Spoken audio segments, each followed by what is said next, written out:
Todo empieza aquí, con el pueblo judío. Un pequeño pueblo que ha sido dominado a lo largo de muchos siglos por los imperios poderosos de la zona.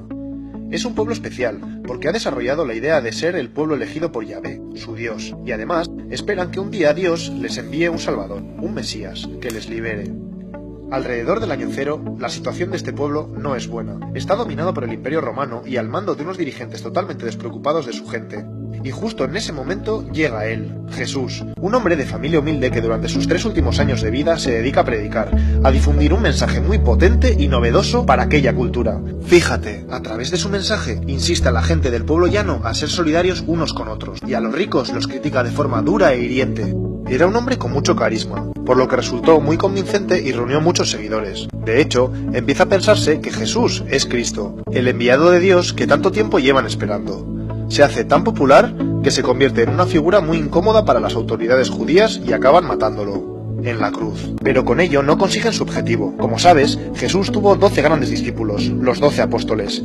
Estos se convierten en los grandes profetas de su mensaje, primero en Judea, pero luego, al ser también perseguidos, se dispersan a lo largo del imperio. Ahora, estos tienen sus seguidores, a los que llamarán cristianos, y así se van creando comunidades de cristianos. Estos van organizándose y colocan al frente de cada una de ellas un supervisor, el obispo. Y siguen las persecuciones. De hecho, durante diferentes épocas las autoridades del imperio persiguen e incluso condenan a muerte a los llamados cristianos. Surge así la figura de mártir. Todo cambia en el 313. Los seguidores de la nueva religión son cada vez más, y el emperador de entonces, Constantino, quiere tenerlos de su lado. ¿Qué hace entonces? Legaliza el cristianismo. Así se acaban las persecuciones y para el siglo V el cristianismo se extiende ya por todo el imperio. Pasa a convertirse así en la religión oficial. Y se seguirá expandiendo hacia el norte poco a poco. Y de aquí en adelante, cuanto más grande es la ciudad que dirige, mayor es la reputación del obispo. Y cuando el imperio se parte en dos, los obispos más importantes son el de Constantinopla en esta parte de aquí y el de Roma en esta parte de aquí. A este pronto empezará a llamársele Papa. A partir de ahora, las cosas se ponen feas.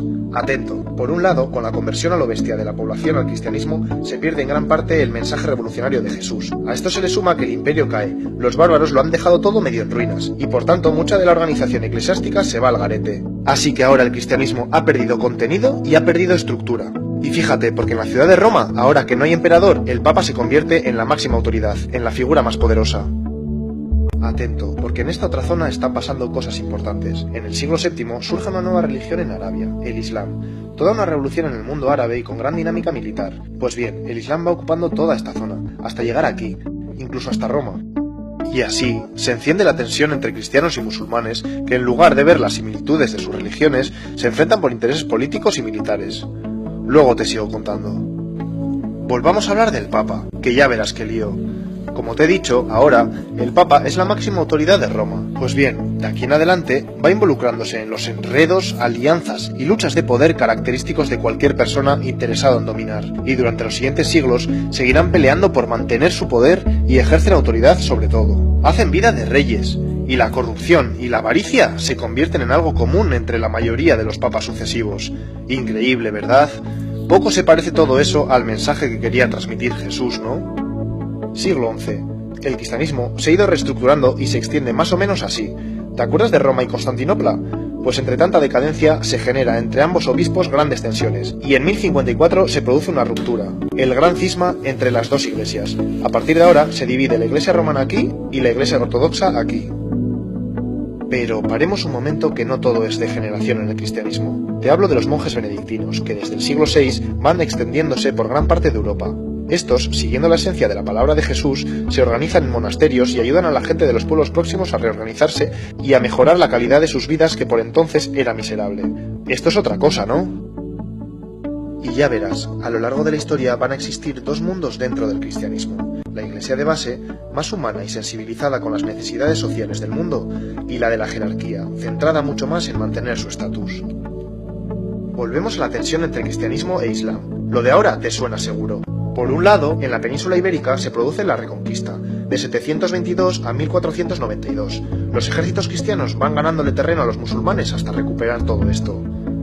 Por otro lado, A principios del siglo XI empiezan las famosas cruzadas. Los papas, en lugar de buscar un acercamiento con Islam, entre este año y este año, arman ejércitos compuestos por soldados europeos, que en nombre de Dios y el cristianismo acuden a los santos lugares, a los sitios donde surgió todo, para liberarlos. Aunque te cuento una cosa, el objetivo de fondo era poder tener control sobre el Mediterráneo, que como sabes tiene un gran interés comercial. Bueno, pues a partir de estos 2 episodios se intensifica el conflicto Islam-cristianismo y se mantiene durante siglos.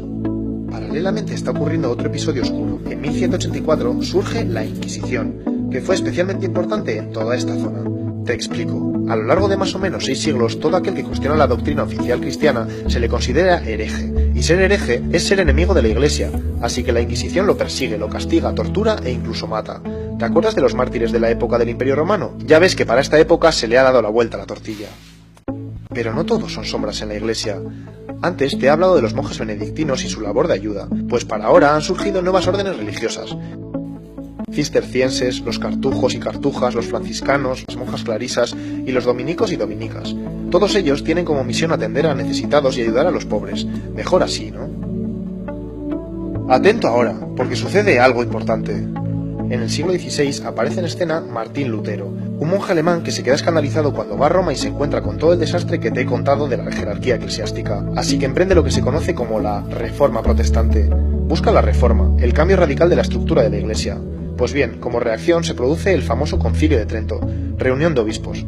¿Qué deciden? Pues justo lo contrario, dar más valor a la figura del Papa y alto clero y por tanto jerarquizar aún más el asunto. ¿Qué pasa entonces? Pues que el luteranismo se separa de la Iglesia romana. Posteriormente, otros movimientos religiosos hacen lo mismo y crean iglesias protestantes por toda esta zona. Y también en Inglaterra, donde el rey Enrique VIII quiere divorciarse de su mujer, pero como el Papa de entonces no le da permiso, se enfada y opta por romper con la Iglesia romana. Así se crea la Iglesia evangelista. Ya ves, la Iglesia romana se ha reducido geográficamente y comienza a autodenominarse católica. Pero espera, que entonces llega la época de la expansión de Europa por todo el mundo. En la medida que los países de Europa van conquistando territorios, llevan ahí su religión y a sus misioneros, y el cristianismo se expande por todos estos sitios, más o menos así. Paremos un poco que te cuento algo. San Ignacio de Loyola funda la Congregación de los Jesuitas, un grupo de religiosos más dinámicos y con mayor impulso de expandir su fe. Y lo hicieron por todo el mundo, pero de forma algo diferente. En lugar de dejar que los conquistadores dominaran a las poblaciones indígenas y les sometieran, ellos luchaban por reorganizarles. Ante todo aquí. A los conquistadores no les gusta esta jugada y consiguen que el Papa les condene y los suprima. No más jesuitas por estas tierras por una temporada. Damos un salto hasta el siglo XVIII, el de la Ilustración, que como sabes defiende el poder de la razón y lo científico frente a la fe y superstición. Hasta ahora la Iglesia ha sido la que ha dado la explicación de las grandes verdades. Pero ahora surge una marea de movimientos ideológicos, sociales y científicos revolucionarios y la Iglesia siente que son una amenaza de su dogma, por lo que adopta una actitud a la defensiva. Como reacción, se opone e incluso ataca a todo aquel que cuestiona el pensamiento religioso. Es necesario un nuevo concilio. Vaticano I en el siglo XIX. Reunión de obispos otra vez. Decisión, se afianzan aún más en la postura de que la religión es la fuente de las máximas verdades. Ya ves, la Iglesia no consigue ir a la par de los nuevos descubrimientos y de alguna forma queda automarginada.